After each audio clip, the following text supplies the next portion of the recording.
What's up guys? Welcome back to this channel. So for today's video ay meron tayong bagong alaga. So kung makikita nyo, yan. Nabili natin sa Santa Maria, Pangasinan. So meron naman tayong bagong kakalikutin. So for today's video ay tuturuan ko kayo kung paano paiksiin yung kanyang harness. So yung harness niya kasi kailangan na natin siyang ayusin. Kasi nga, kung mapapansin nyo yung harness niya, putol-putol yan. Oh. So yung dating may-ari, niremedyohan na lang, nilagyan na ng mga nagtap-tap na lang siya ng wire. Yung ibang wire nga putol pa eh. Ayan. So pati dito, makita natin putol-putol na yung kanyang mga wire. Nakakabit na lang yung rectifier. Tapos yung kanyang CDI. Tapos sa susian niya, kung makita natin, putol-putol na rin yung mga wire dito papuntang headlight. So yan. So papaiksiin na lang natin siya para dito sa skeleton na ating motor. So gagawin natin siyang mas compact or mas maikli or nakatago dun sa U-box na lang natin yung ating mga harness. So gagawin natin siya guys. So tara, samahan niyo ako kung paano ginagawa yon. So una, baklasin muna natin lahat yung mga harness na nakakabit para makuha natin kung ano yung mga kailangan natin. So, tara guys.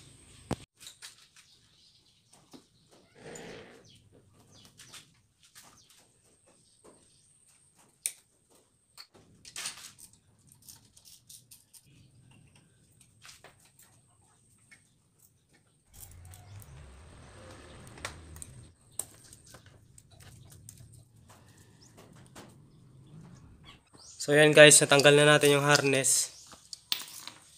So, ayan. Ang kukunin lang natin dito itong rectifier, tapos itong susian. Tapos, itong ignition coil. Tapos, itong kanyang CDI. So, yan lang yung gagamitin natin guys. Na pangbuo dun sa harness ng ating skeleton na motor. So, pansamantala, yun na lang muna habang hindi pa tayo nakakabili ng bagong harness niya. So, didiskartehan muna natin siya para maging malinis yung kanyang wirings.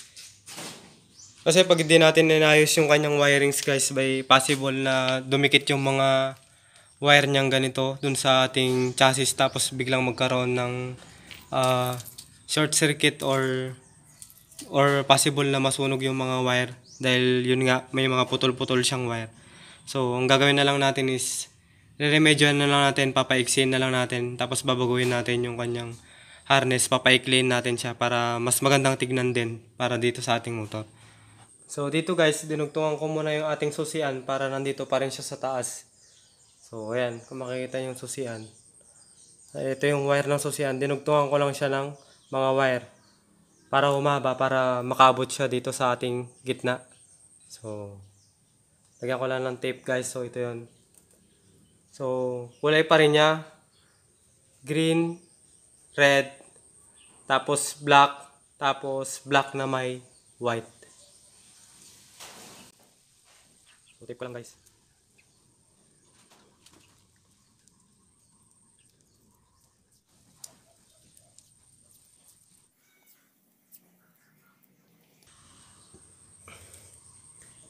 Nga pala guys, iwan natin tong itim dito sa susian kasi ito yung ignition wire. Pwede na lang natin siyang gamitin ito dito sa ating ilaw. Or ito kasi yung pinaka-accessory wire ng ating motor. So dito natin nilalagay yung mga busina para dun sa mga relay niya. Dito yung mga busina, mga MDL. So dito natin nilalagay yon, yung trigger ng ating relay.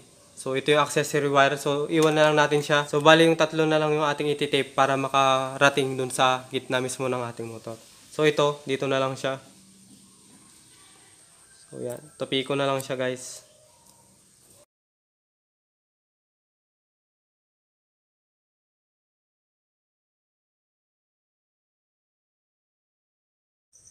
So yun guys, ito yung wire ng ating stator. So meron siyang 4 na wire. So ito yung black na may red, ito yung sa primary. Tapos itong blue na merong yellow is para dun sa ating pulsar.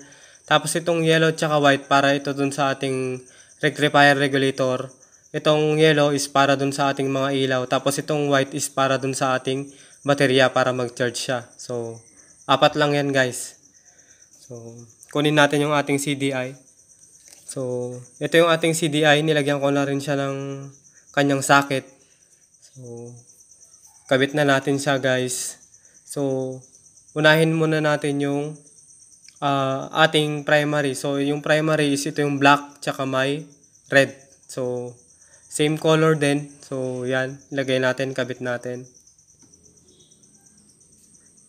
Next is yung ating pulsar. So, yung pulsar natin dito sa ating kinuhang CDI or yung bago niyang socket is blue na may white. Pero itong socket natin is blue na may parang sky blue nga siya. Sky blue na may yellow. So, ito yung ikakabit natin. So, pang itaas siya sa bandang right natin. So, ito. Sa taas ng right natin. So, pinakamataas na wire, tapos right. So, yan. So, yan, kabit natin. So, ito yung ating pulsar. So, blue na may white, tapos yung nasa baba niya is blue na may, sky blue na may yellow. So, lagay natin.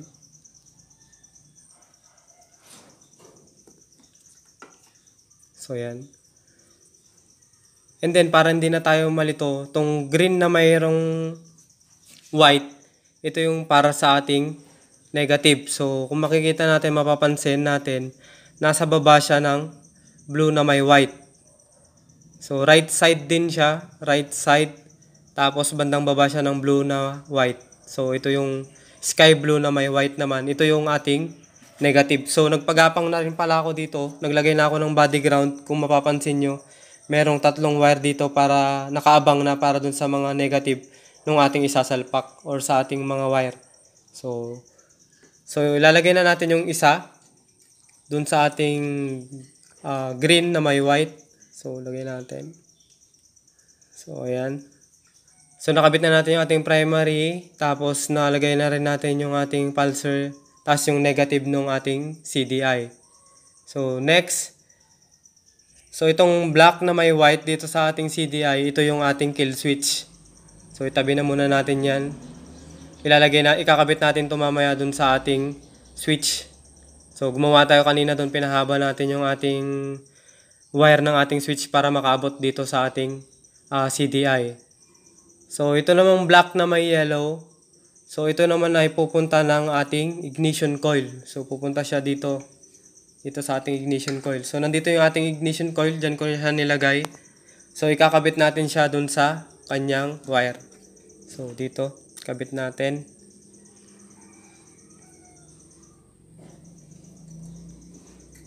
So, ayan. And, yung kabilang socket ng ating ignition is negative yung ilalagay natin doon. So, dito natin kakabitan ng negative. So, ayan. So, ang natitira na lang sa ating CDI ay itong black na may white. So, ito yung ating kill switch. So, ito yung pupunta doon sa ating switch. Doon sa ating switch ng ating motor. So, ito yung pinagapang ko na wire. So, ito yung pinagapang ko na wire na galing doon sa ating switch. So, kung makikita nyo, ayan. Ito yung wire niya. So, ayan. Ito yung tatlong tinape natin para pumunta dito sa gitna. So, meron siyang red, tapos green, tapos yung black na may white. So, itong black na may white is ilalagay natin dito sa black na may white ng CDI para mapatay natin yung motor pag umandar. Kasi pag wala itong na to, hindi mamamatay yung ating motor. Kailangan mo siyang idikit dun sa body ground para mamatay. So, ayan. So, lagyan muna natin ng mga tape para pag sinindi natin yung motor ay hindi masunog yung ating mga wire. So, konti lang kasi iayos pa natin yan.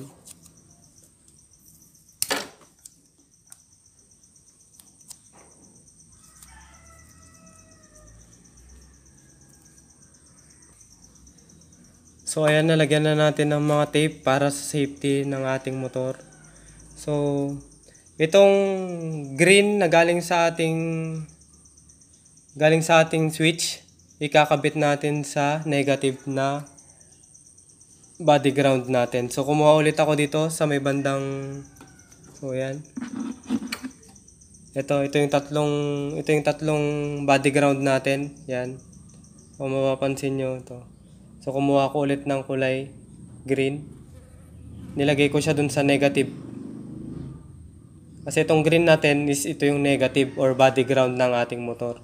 So kinabit ko yung green din nung galing sa ating switch na wire na pinagapang natin. Tapos green nun para sa ating body ground. So ang natitira na lang sa ating switch, itong pula. So itong pula ay pupunta ng battery. So yan, wala pa naman tayong battery kaya iabang muna natin dyan. Next is ilagay na natin yung ating rectifier regulator. So ito yon. So madali lang to, meron din siyang 4 na wire. So ilagay muna natin yung yellow at saka yung white doon sa ating stator. So layo ko lang. So ito yung mga natitirang wire dito sa ating stator. So ito yung ating regulator, rectifier. So ilagay natin yung white sa white and then yellow sa yellow. And yung green is para doon sa ating negative. Sabit natin sa negative. So ayan. Lagyan natin ng tape para hindi magdikit-dikit. Pag nalilito kayo guys, pwede nyo ulitin yung ating video para makita nyo kung paano. So itong red netong ating rectifier regulator is dun sa battery. So pagsamahin na natin yung positive nung ating switch para mamaya lagay na rin natin sa battery.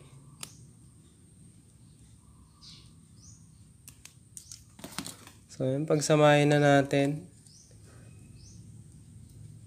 yung red nung ating regulator tsaka yung red nung ating switch. So dyan sila.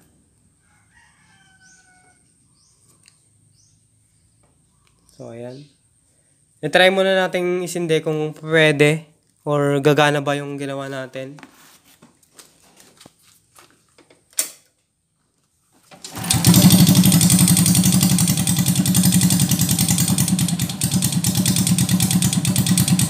So yun guys.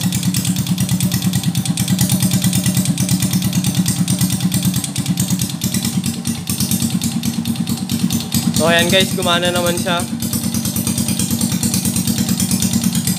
Patayin natin sa susian. Try natin patayin. So namatay siya guys. So gumagana na siya guys. So try naman natin lagyan ng battery. So ngayon guys, is kakabit naman natin yung ating battery. So meron siyang dalawang wire, isang green para sa negative tapos red para sa positive. So kakabit natin sa ating motor. So yan. So yung red is lagay natin dito sa ating ignition switch at saka dun sa red ng ating rectifier or regulator. So yung red niya, kabit natin siya dito. Yan.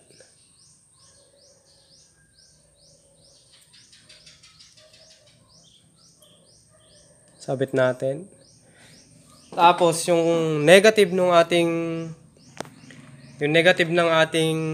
battery is lalagay natin sa negative ng ating body ground. So yan, marami na nakakabit. Pero ayusin natin yan guys. E-example ko lang para makita ninyo. So ayan. Dahan-dahanin nyo lang na huwag silang magdikit. So ayan. Nakakabit na yung negative ng ating battery tapos yung positive ng ating battery sa ating regulator. So check natin kung nag-charge yung ating battery. So check natin. Ngayon check muna natin kung ilan yung voltahe niya. So, lagay natin ng 20. Tapos, lagay natin dito sa red.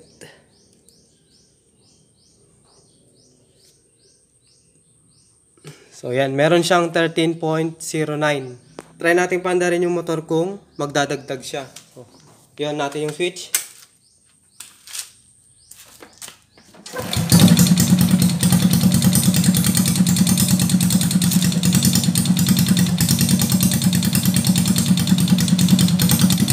So, nakikita natin yung reading, tumataas yung. Dahil kung makikita nyo yung reading niya is tumataas. So, nagcha-charge yung ating battery.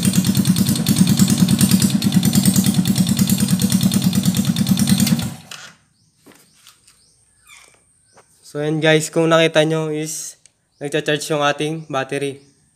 So, 13.20 na siya ngayon.